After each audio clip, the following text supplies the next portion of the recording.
both feel we're living worlds apart.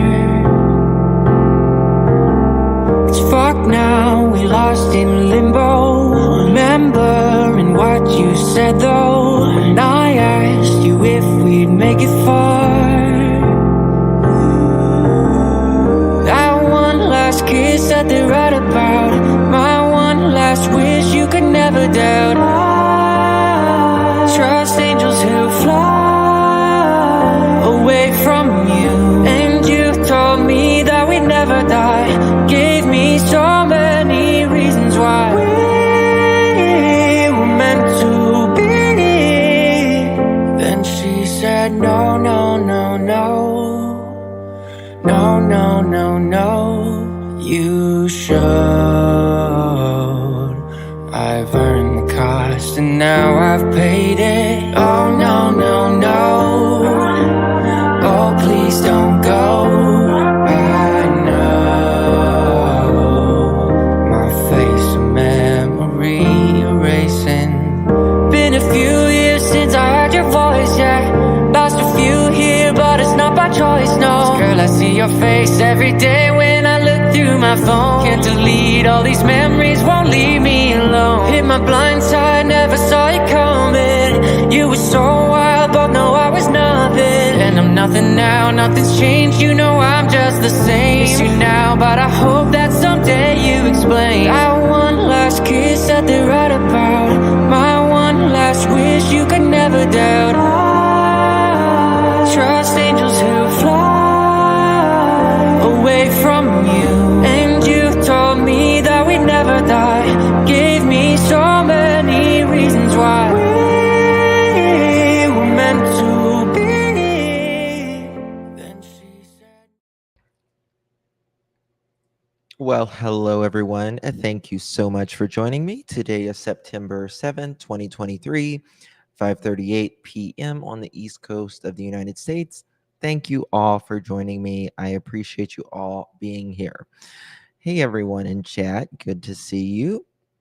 So I'm going to be doing a live now, and I'll be back later this evening. We'll be talking about the Summer Wells case and all of that, but I wanted to bring an update that we had been covering along with a couple stories. So if you guys recall, let me pop it up here. How's everyone doing in chat? It's so good to see my fam here. How's everybody? Good to see you. So if you guys remember hearing about Yohannes Kadani, you guys remember? He was recently missing. This is a young man who recently moved to the San Francisco area. He had just graduated and he got a job at Netflix, a really very, reputable, very well known. It's in most of our homes. And the world was his oyster, pretty much. He was just starting out his life. I had spoken with his mother a couple times when the search was going on. I am saddened to report that they found him deceased. Now, what I'm going to say is the police are saying that this is a self-inflicted unaliving. So we have to go with that. But I haven't talked to his mother yet, and obviously I'm giving, you want to give him time to grieve and process all of this. Maybe I just don't know. We don't know what someone's going through. But I'm just still not convinced, to be quite honest with you. I'm still just not convinced. This is his mother, his brother, his sister.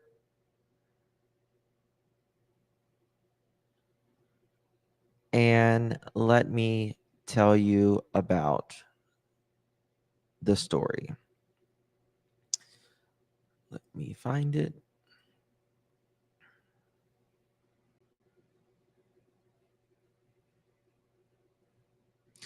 So,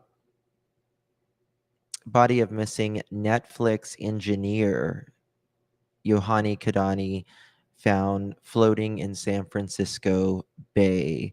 New York Post article. And it states the body of missing software engineer who recently moved to San Francisco to start a job at Netflix was found sadly floating in the San Francisco Bay last week, and his cause of death has been revealed. He was found badly decomposed, remains only 22 years old. He was pulled from the waters northeast of the Golden Gate Bridge uh, on Tuesday morning after a passing boat spotted his body and notified the Coast Guard at the Marion County Sheriff's Office. His death was determined to be self-inflicted unaliving. Kadani of Webster, New York, disappeared August 14th when he was last seen leaving his San Jose apartment in an Uber just weeks after he moved across the country for a gig at the streaming giant Netflix. He had recently graduated Cornell University, uh, and his body showed signs of advanced decomp, prolonged exposure to water, environment, and that. So, let me find more. Investigators were initially unable to ID his remains, which carried no form of identification. Now, they supposedly, from what I understand, found his phone and maybe his wallet close to the Golden Gate Bridge. The coroner determined his cause of death was a combination of blunt impact injuries and drowning, and the manner of death, of course, he has been ruled a self-inflicted unaliving.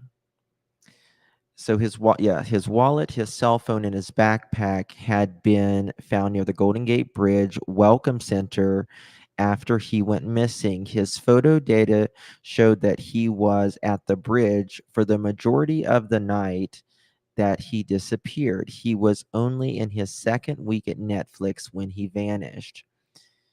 His family and friends desperately searched for him after he reportedly told a friend, this is what gets me. So I just want to tell you, this is what is weird to me. This is what really makes me question. His family and his friends were searching after he told his friends that he had a concerning experience in a rideshare car just 2 days before he was last seen stepping into the car with an Uber sticker. So he got in the car a few days prior, and he said he would never ride a ride share again. This person was really weird, he states to his family and his friends, right? And he reportedly said the driver had taken him on a roundabout route to his apartment, insisting they go through Oakland, which led the recent grad to be hesitant to use the rideshare alone again.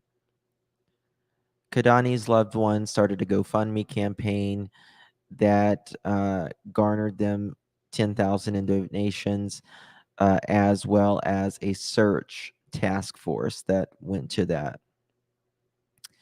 Quote, "We want to take him home. I need my son. I need my son," Kadani's mother stated.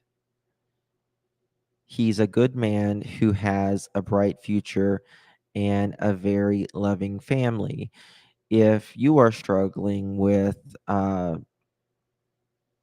unaliving thoughts or experiencing mental health crisis, um, you can call the prevention hotline at 988 or go to suicidepreventionlifeline.org. What are your thoughts on this? Right now, we do just have to take it as what? Take it as self-inflicted. But did something happen in his life? Was the move too much? Did something happen while he was out in California? He had just graduated. Look at this bright man. He loved his family. What's up with this? He graduated at Cornell, computer science.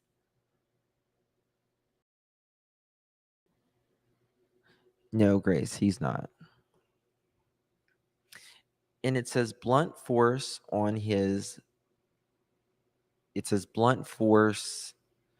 along with drowning. Yeah, he looks so happy, if you ask me. Um,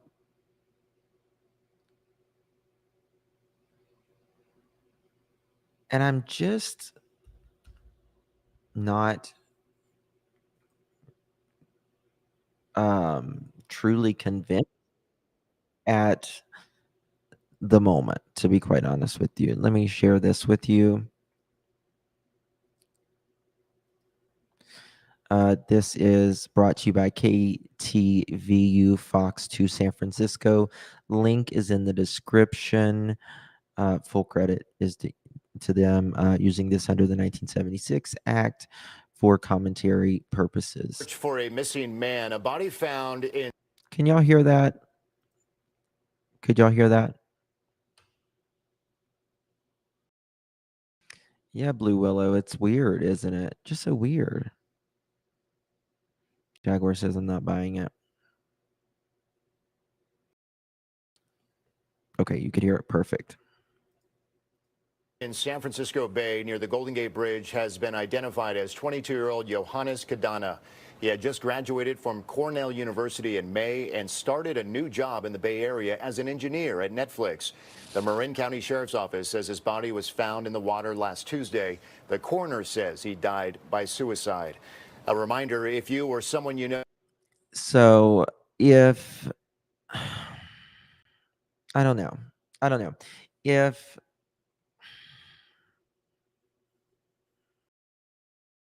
it's just weird, the days that led up to it, he had just started his life. Now, they may have some type of video, right? They may have some type of video that proves that, that we don't know yet. 1-800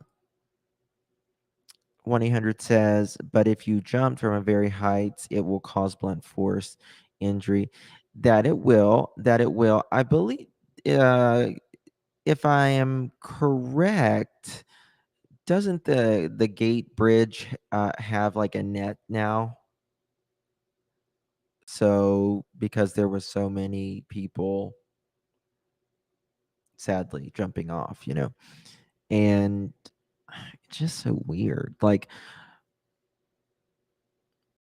you never know what's going through a person's head. It's to it- you know all of us know when we first start out, if you graduate or just move out on your own, it's really stressful in the beginning, right? I mean, it's always stressful, but it's really stressful. And sometimes it can be too much, but this is so eerie. Here is a photo of him just like a week before. This is California, San Francisco, California. Here he is taking a photo where the Golden Gate is. Um, he's originally from New York. He moved from New York to California, and he was found by boaters. I don't know. I don't know. We're going to still keep a track on it. There wasn't a lot of press. This was not getting a lot of press, and I wanted to. Yes, Mama's the Boss. This was the Netflix guy.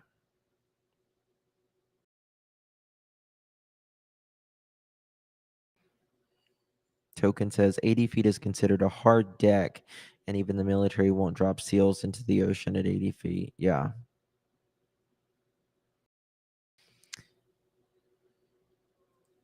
All in Tank said he never had any signs of impress. Now, All in Tanks, we've talked about this. All in Tanks, he never had any signs of depressions, but a lot of people who suffer, unfortunately, suffer in silence. I'm thinking he had something going on that felt wouldn't be accepted or easily talked about.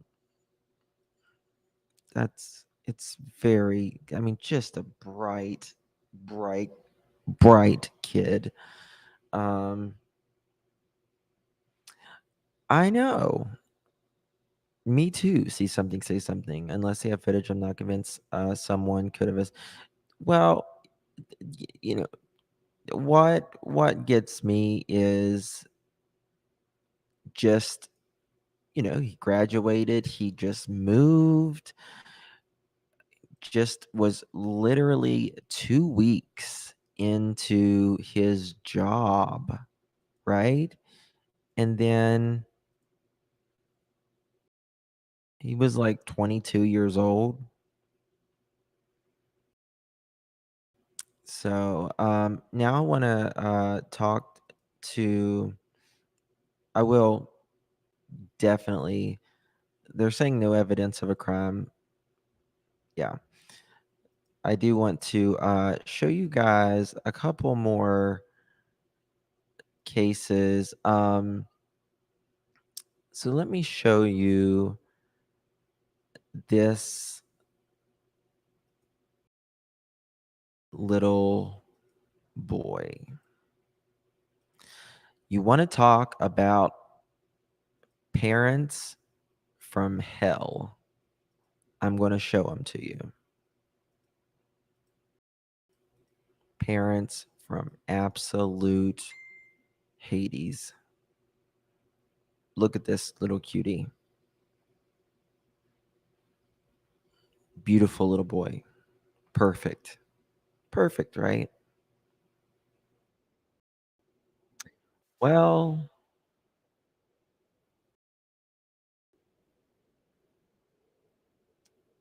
I just want to say for the people that say, "Oh, Summer Wells, uh, was smiling in a lot of her photos and all of that.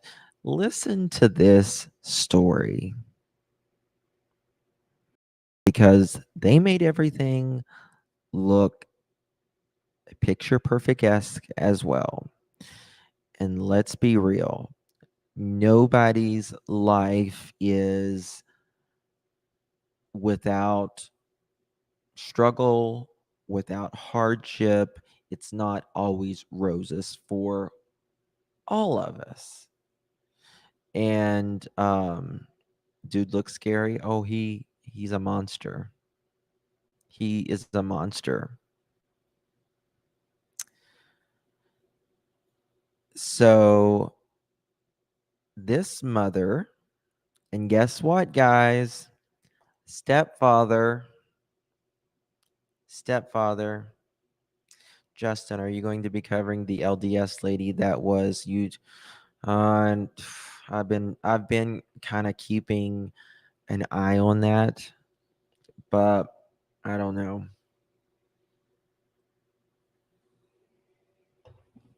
So I got some FOIAs today. I requested some FOIAs today. We're going to be doing an interrogation, a live interrogation. We're going to be going over it, and it is one of the worst child neglect that I've ever seen. And when I cover it, I'm just going to tell you guys that if you can't take really messed up stuff, once I get the interrogation, then I wouldn't suggest watching it. I hope this guy, the father that did this, I'm not going to tell you guys the name of it right now, but I hope he gets this dog shit beat out of him every day.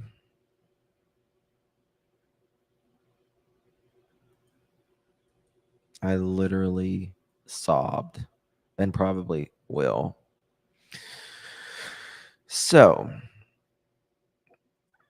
these two tortured 6-year-old little boy.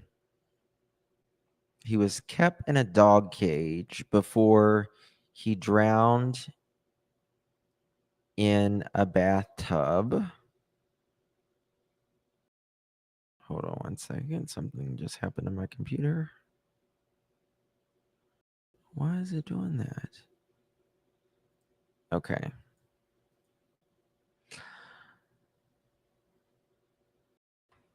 And it's not like he drowned himself in a bathtub. He was drowned.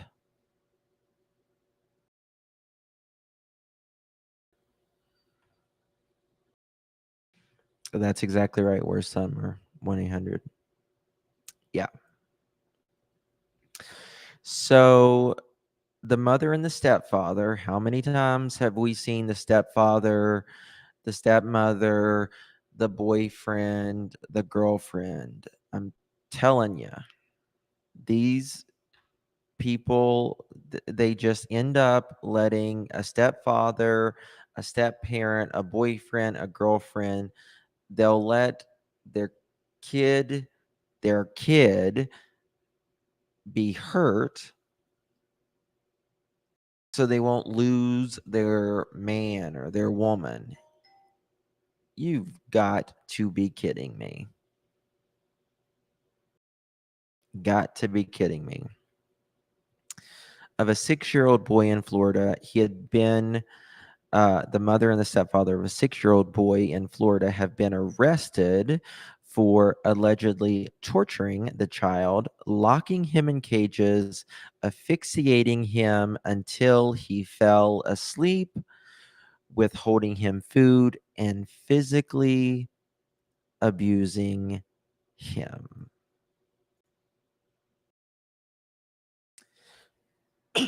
Trigger warning. Until he ultimately drowned to death while locked in a pitch black bathroom with no electricity and being forced to take a bath. How do you pronounce her first name? Let me see here.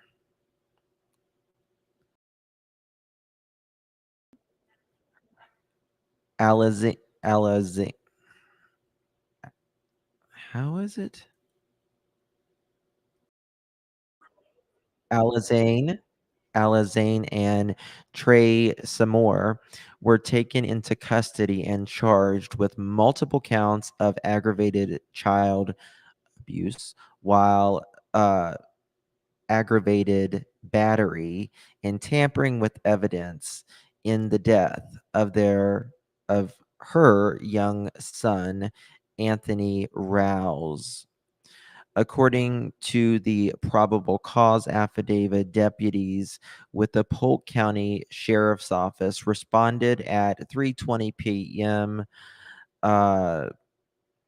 To an emergency call at home in Eagle Lake on a report of a child drowning in a bathtub. Once there, first responders found Anthony and took him to St. Joseph Hospital in Tampa, where he was placed on life support. He was monitored for 2 days and showed no brain activity before doctors pronounced him dead. An autopsy concluded that the boy had signs of regular physical abuse. How, like, yes, Kelly, yes, I agree. I agree. They don't deserve a trial. They just bingo, Stephanie. Bingo.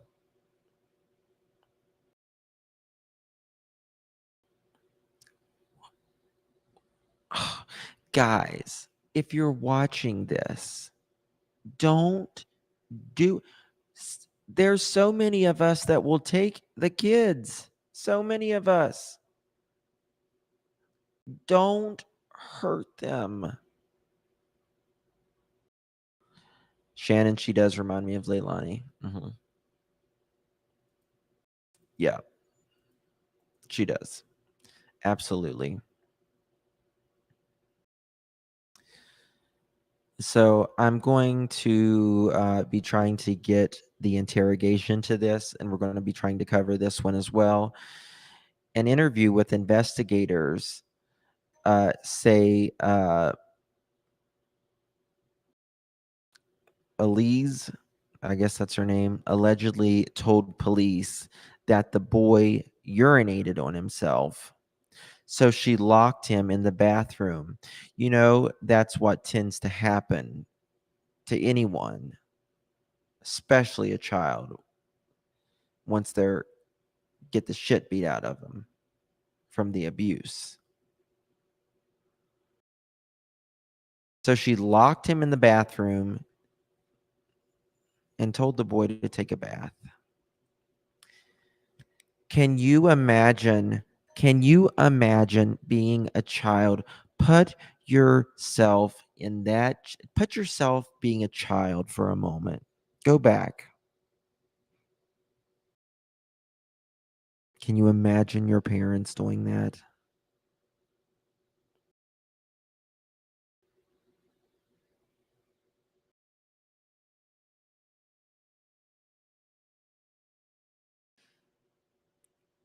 Yes, Jinky. I think it was Jinky. Yeah, Jinky back. Yeah.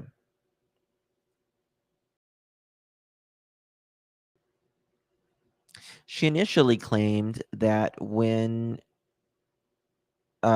she went to check on him after the 20 minutes, she found the door locked and her son not responding. So she used a metal fork to open the door. She found the boy laying face down in the water in the bathtub. During the 20 minutes she failed to check on the boy, his mom said she was browsing on a TikTok app. Police said the bathroom had no electricity because they'd intentionally cut the breaker, and no windows, meaning the room was completely dark when the child was taking a bath. You know what I think should happen to these parents? They should be given a bath with a toaster oven.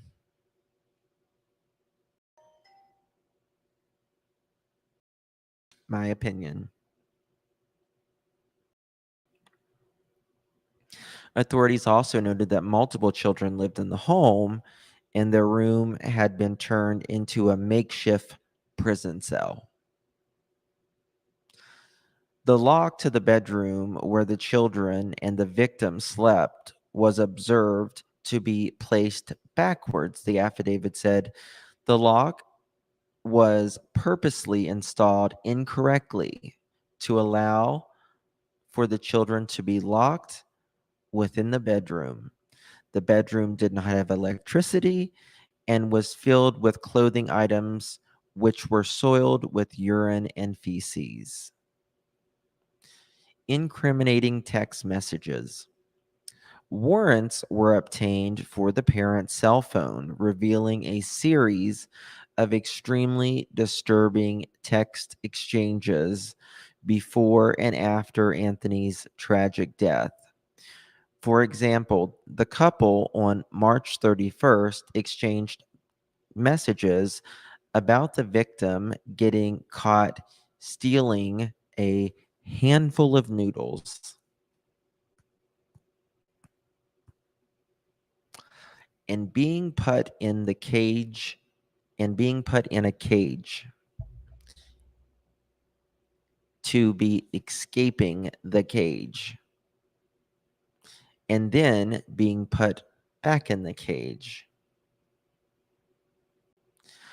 On April 1st, the mother allegedly wrote the following about the victim, her son. Quote, "Bro, I'ma end up killing this fat bitch. My house getting this effing dirty 'cause of him. Walls in garage turning effing black. Got marks and shit like bro." That's a mother. Later that night, she allegedly said the victim was trying to antagonize her to hurt him, saying she thinks he gets a thrill from it. It's called being a kid. Kids are active, they're hyper, that's how they learn. She then sent her husband a video of the victim locked in the cage, saying he can stay in the effing shit and rot. The following day, the mother allegedly texted her husband about he stayed up all night drunk torturing the child.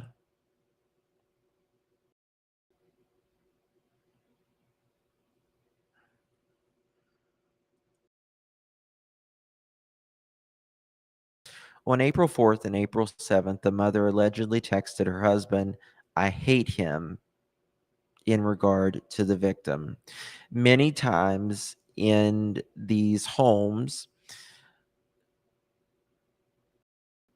they may not treat all the kids well, obviously, but they will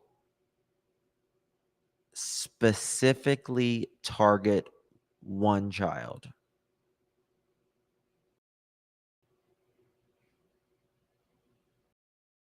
Yes, he has a beautiful smile. He's a beautiful kid. I would have taken him in 3.2 seconds. How can you hate him when you carried him for 9 months? How can you hate a child, period? And I understand carrying him for 9 months, but damn, it's like the mother got a text message exchange on April 15th with her husband about the victim allegedly hurting himself and said she didn't know he did it because she was too busy with the other kids I love and care about, the affidavit said.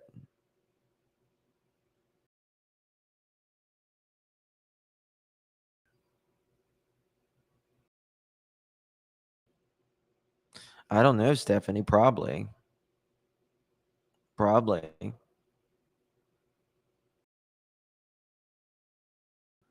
I mean, you've seen Summer's dungeon.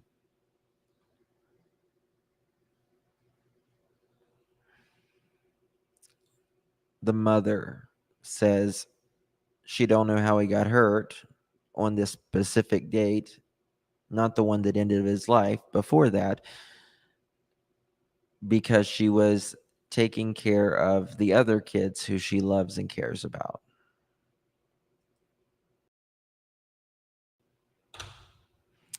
On April 21st, the day before Anthony drowned in the tub, his mother wrote, "I want to put him up for adoption," the document said.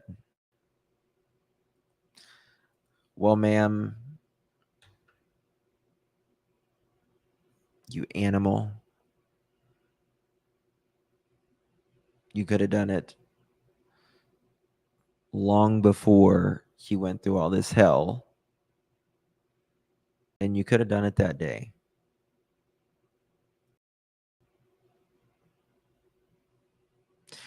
The victim's siblings is interviewed by investigators. Investigators interviewed uh, the one of the victim's siblings for a second time, during which the sibling, whose name is redacted from the affidavit, allegedly said that he initially lied about the circumstances of Anthony's drowning because his mom threatened him, which happens all the time. During the interview, the child disclosed the victim got in trouble for stealing food as a result. Trey took the victim, the stepfather, into the bathroom to go swimming. Advised swimming means drowning. And drowning means holding the victim's head underwater.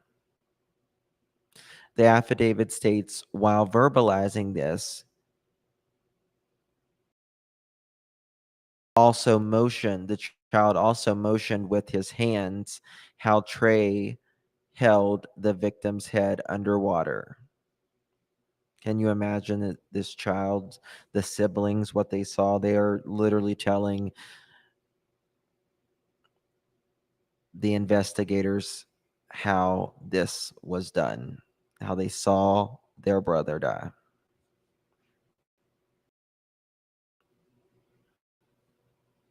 Or this has happened multiple times. This may have happened another time, but they had seen it.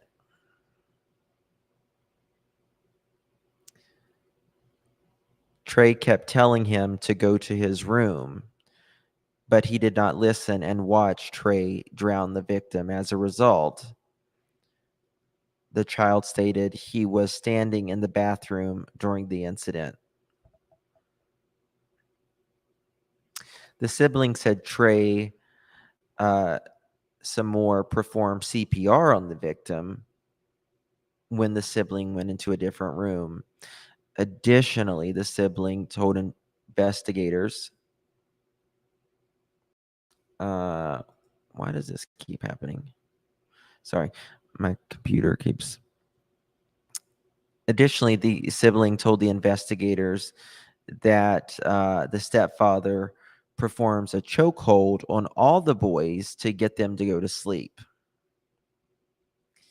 and that other children in the house would get rewarded for beating up the victim with candy and other food. One of the worst things I've ever heard in my life. Really, one of the worst things I've ever heard in my entire life.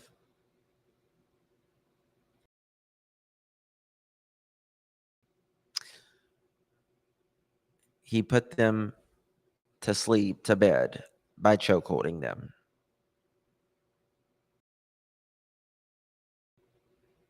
Sounds like the West Boys. You just don't even understand how people can be this vile and mean.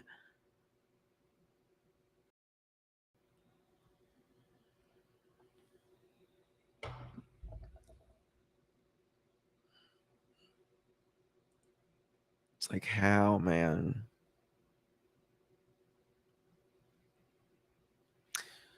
Surviving children were placed in the care of the State Department of Children and Families following the arrest of the mother and the stepfather.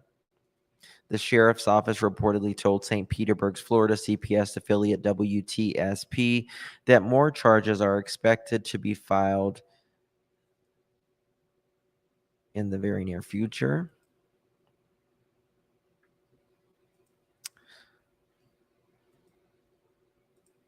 Let me show you this. Beautiful little boy.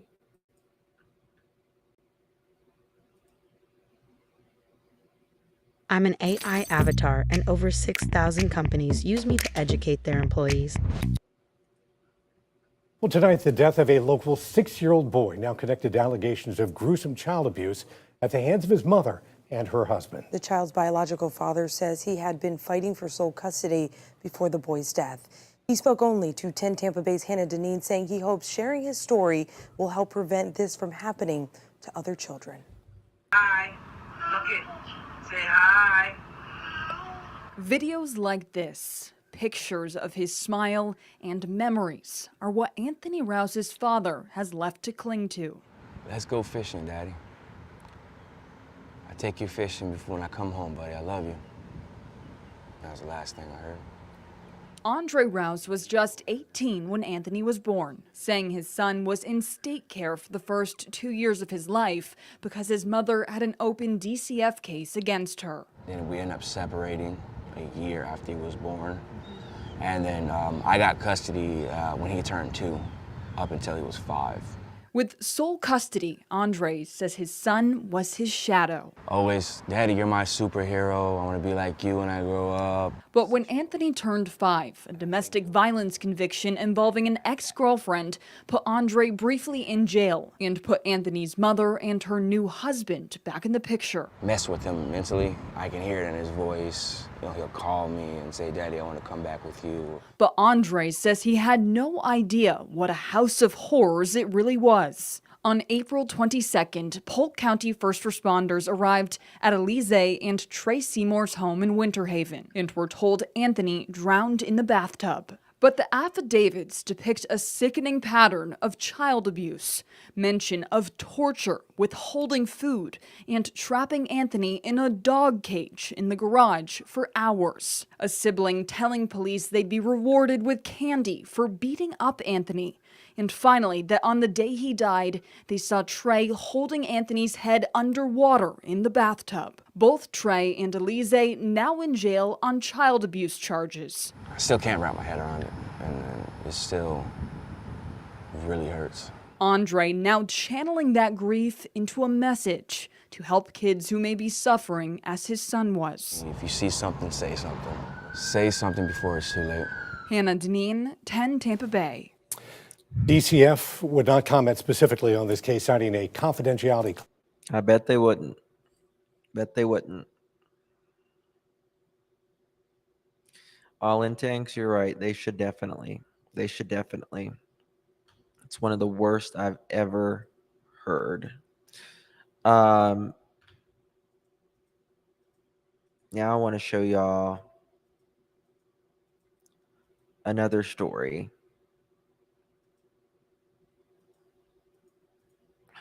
So this girl, sometimes, there's working parents in this country, and, you know, kids that are 12, 13, 14, 15 and up, they sometimes have to stay home, or they get home before the parents, right? And they definitely need to overhaul. Say what? They definitely, trust me. And there's a girl who got home from school, and she was savagely unalived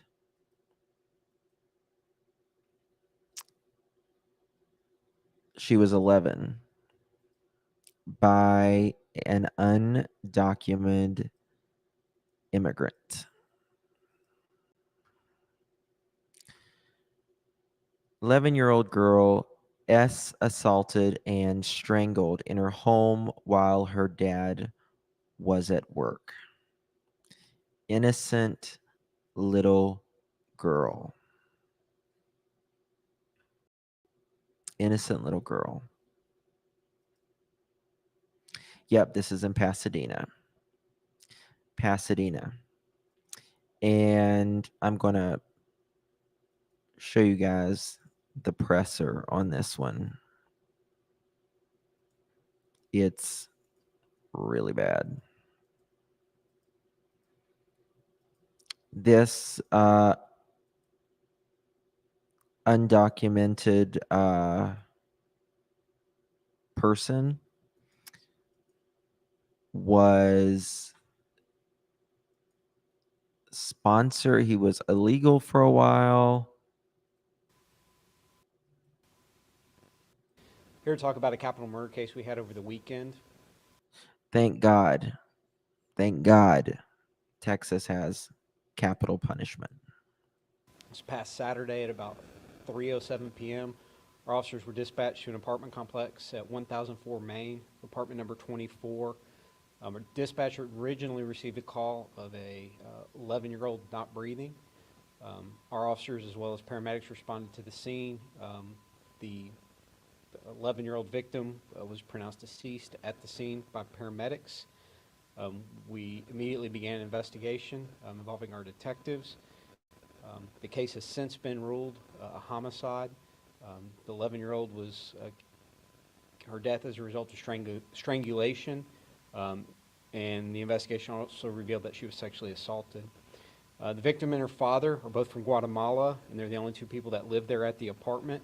On Saturday, her father left for work at about 9:45 a.m. And shortly after leaving, shortly after 10 a.m., he received communication from his daughter that there was an unknown person or an unidentified person knocking at the front door. That was the last communication he had with his daughter. A little later, he asked some family members that also live in the complex to go check on his daughter because he hadn't heard from her. An aunt and an uncle went into the apartment. They did a cursory check and were unable to locate her. And about just after 3 o'clock, when her father got home from work, he found her body concealed underneath the bed in the bedroom. At this point, the father's alibi checks out, so he is, at this point, at least not a suspect in this investigation. The victim and her father have lived in that apartment for about 3 months, and with any type of investigation like this, there's quite a bit of digital evidence that we're going through as well as physical evidence, and that we have to process. At this point, we do not have a suspect, but obviously this case is very important to us. Anytime you have a death of a, especially a child, one that's been sexually assaulted, very brutal. So they have caught the bastard that did this, thankfully. And, obviously it's also taken a toll on our officers that were out there and made the scene. So I'll take any questions that we have right now.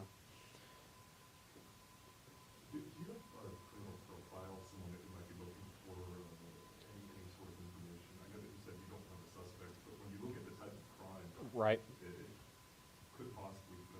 Right. We're not there yet. We don't have any other crimes like this, but, obviously it's a concern because, clearly a very, very violent crime. Fortunately, this isn't something that's common. It was only the dad and the daughter living, no one else? That's correct. As I understand it, the mother is still in Guatemala. Were they seeking asylum, or do you know how they came? I do not know their legal status right now.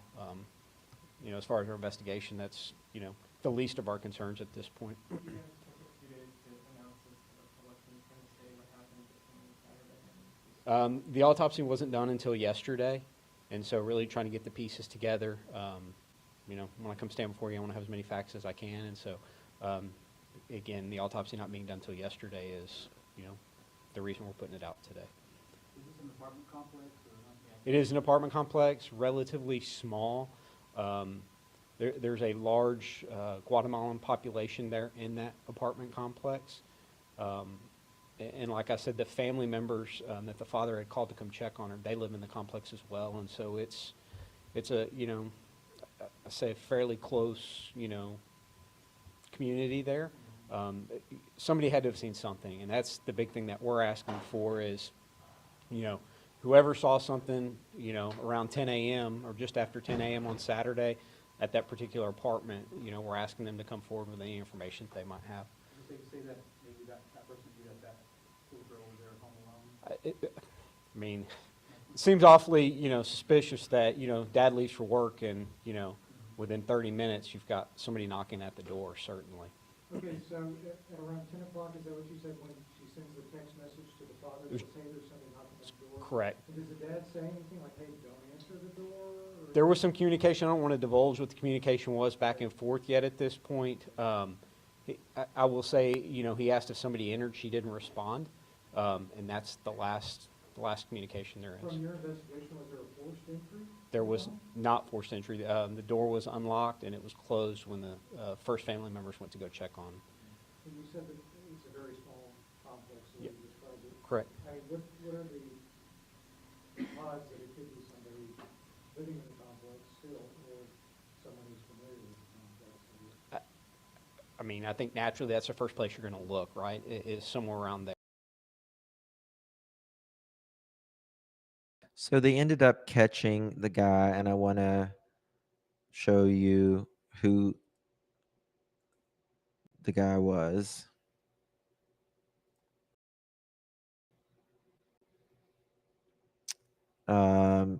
His name is Garcia Rodriguez, and bail denied for Juan Carlos Garcia Rodriguez in the death of Maria Gonzalez. And the guy was 18 years old, appeared in court for the first time on Thursday. He was accused of assaulting and murdering 11-year-old Maria Gonzalez. Words are. Oh, God. Bless America. Make sure that's not.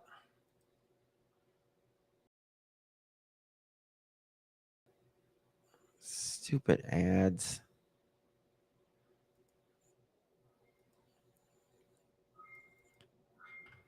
Give me a second, y'all. This new computer, it wants me to do the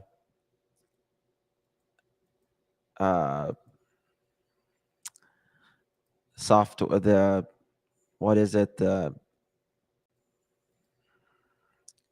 virus software or something like that. That's what it wants me to do. Just give me a second to fix that. Okay. There we go. It's the guy, the child's father discovered her strangled to death and hidden under the bed in the family's apartment in Pasadena.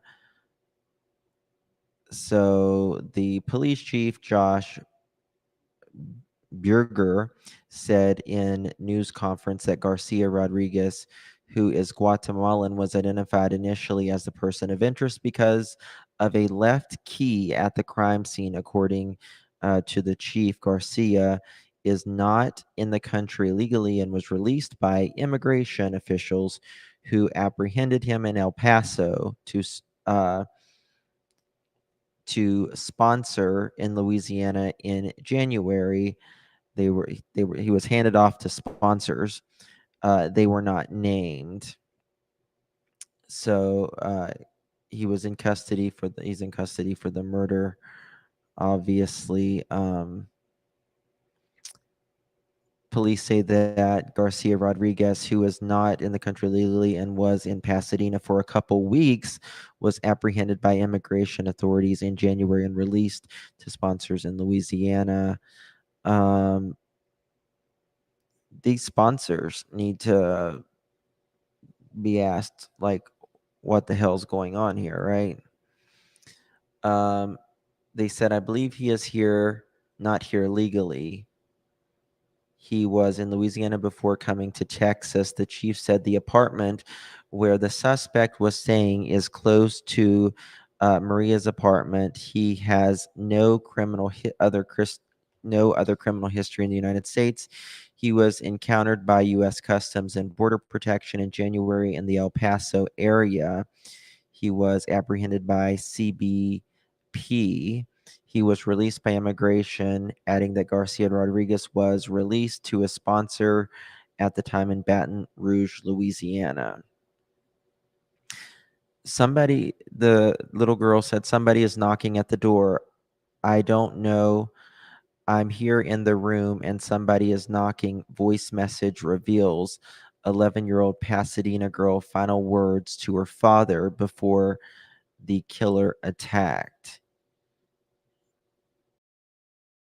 Here's one of the last times he heard his daughter's voice. Pensar que me estaba tocando la puerta. No sé, no he visto. Estoy aquí en el cuarto, estaban tocando.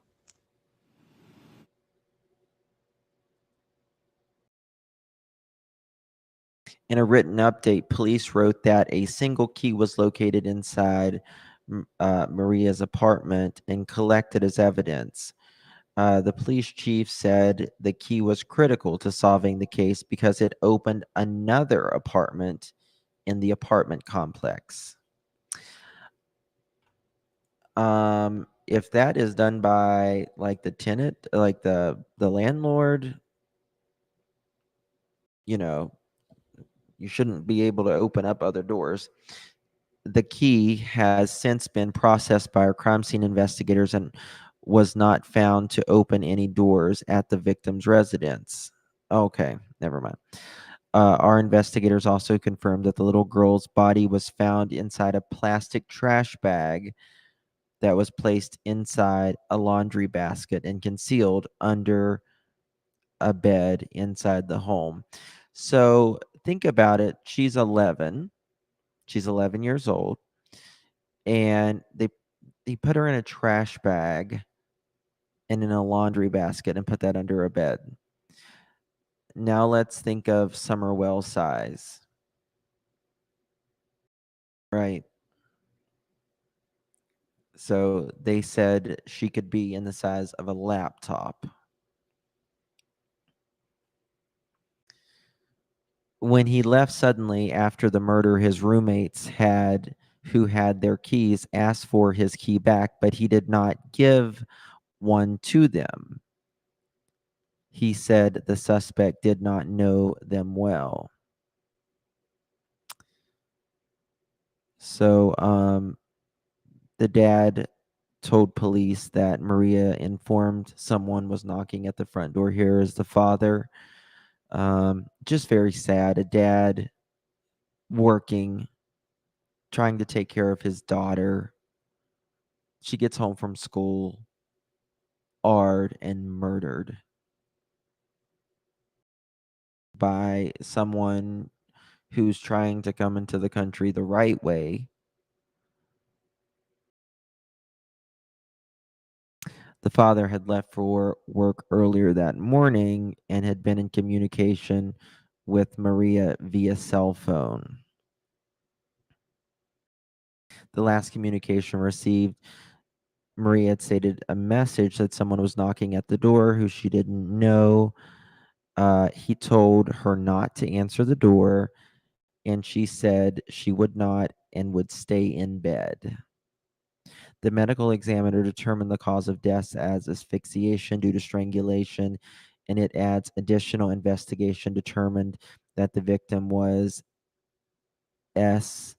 assaulted. A GoFundMe has been raised to help with Maria's family with funeral expenses.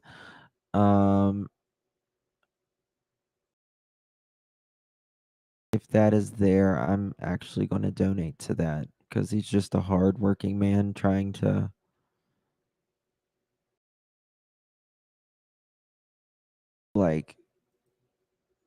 good God, just tragic, just tragic. So anyways, y'all, I appreciate it. I have to go for now. I will be back in just a little bit. We'll be talking about the Summer Wells case, going over stuff. I just wanted to give you guys an update on oh, it's storming their vows. I'm sorry, honey. So yeah, I wanted to give you guys an update on that. The gentleman who was found at the San Francisco. So I have a Ring camera in case I have to leave for errands and my younger twins stay at home. The Ring doorbells are amazing. Yes, recommend them everywhere. Thank you guys. I'll see y'all in a little bit. Hit the thumbs up if you haven't already. Appreciate y'all. See you later.